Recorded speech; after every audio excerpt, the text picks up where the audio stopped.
accountable because they're so small. Yet this country has lost 15% of GDP last year in a single month in 4 consecutive hurricanes.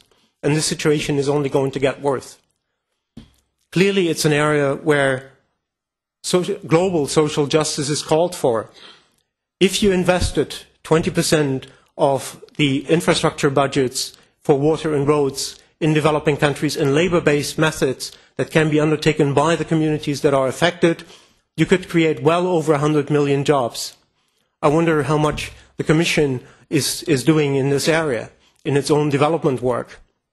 What I find very counterproductive is that very quietly the European Union has resumed its subsidies for agricultural exports, which is only damaging these people who are struggling to make ends meet as subsistence farmers.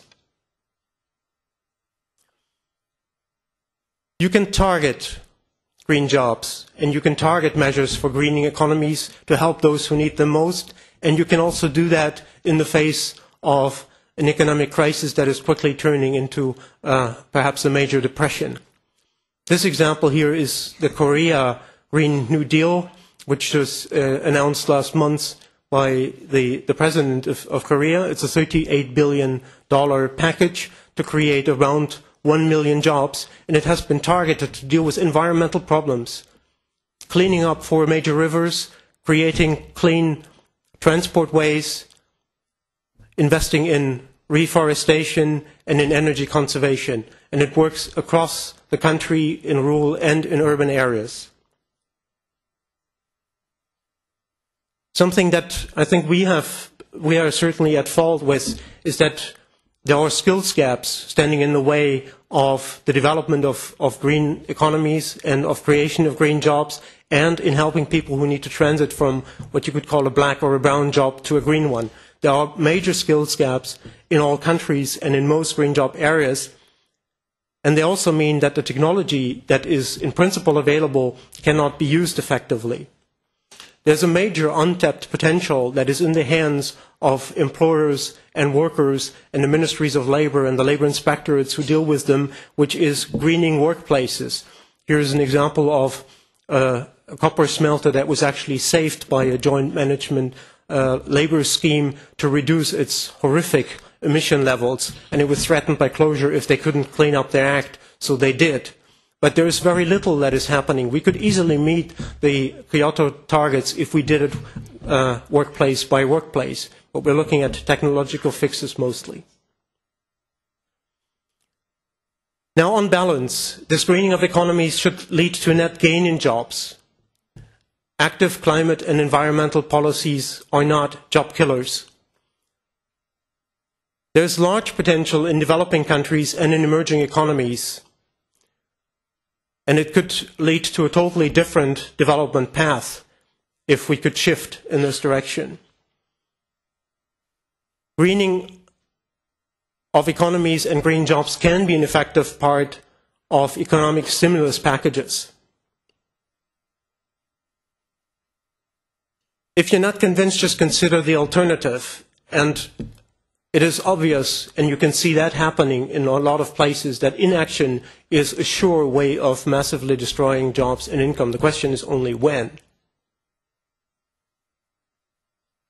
We think that there is plenty of evidence and mounting evidence that George Bush was wrong, that there is no need to choose between cholera and the plague, and that you can both address the environmental problems and the jobs crisis at once.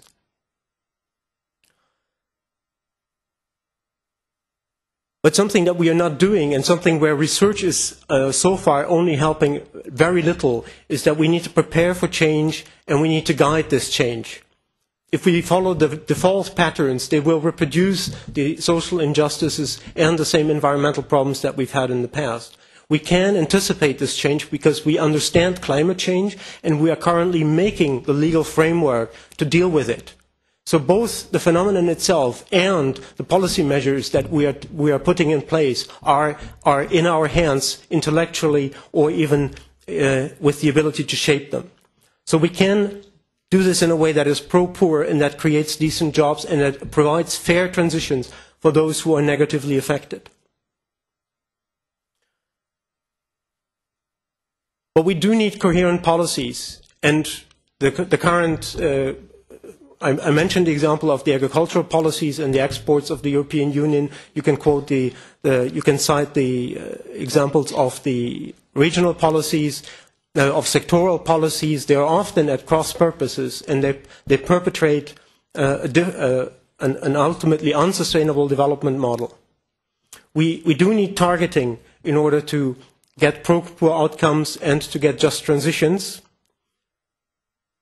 And we need social and political sustainability, something that few people believed when we started to talk about it 2 years ago. But I think in the face of the crisis, everybody sees it, that it will be impossible to get a climate deal and to make a climate deal stick for the 40, 50-year timeframes that it needs in order to provide the stable investment framework.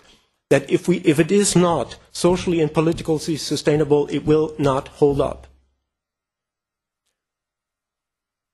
Here's one of the reasons why few people are in a mood to put their interests yet on the back burner again. The 15 years of unprecedented growth in the world have seen most of the world's population actually losing out.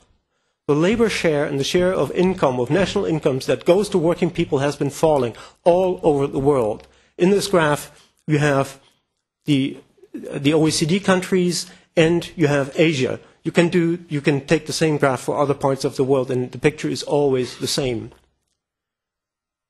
It is clear that against this backdrop, it will be hard to extract further sacrifices from those who have already been losing. Again, social justice becomes a precondition for being able to move. I am. Thank you. Just to close with a reflection on the financial crisis. Will it turn into a perfect storm? What I would call a perfect storm is that we are going into it with a legacy of social inequality, of high environmental costs, and of eroded natural capital. We are seeing it happen that jobs are massively lost and incomes are falling.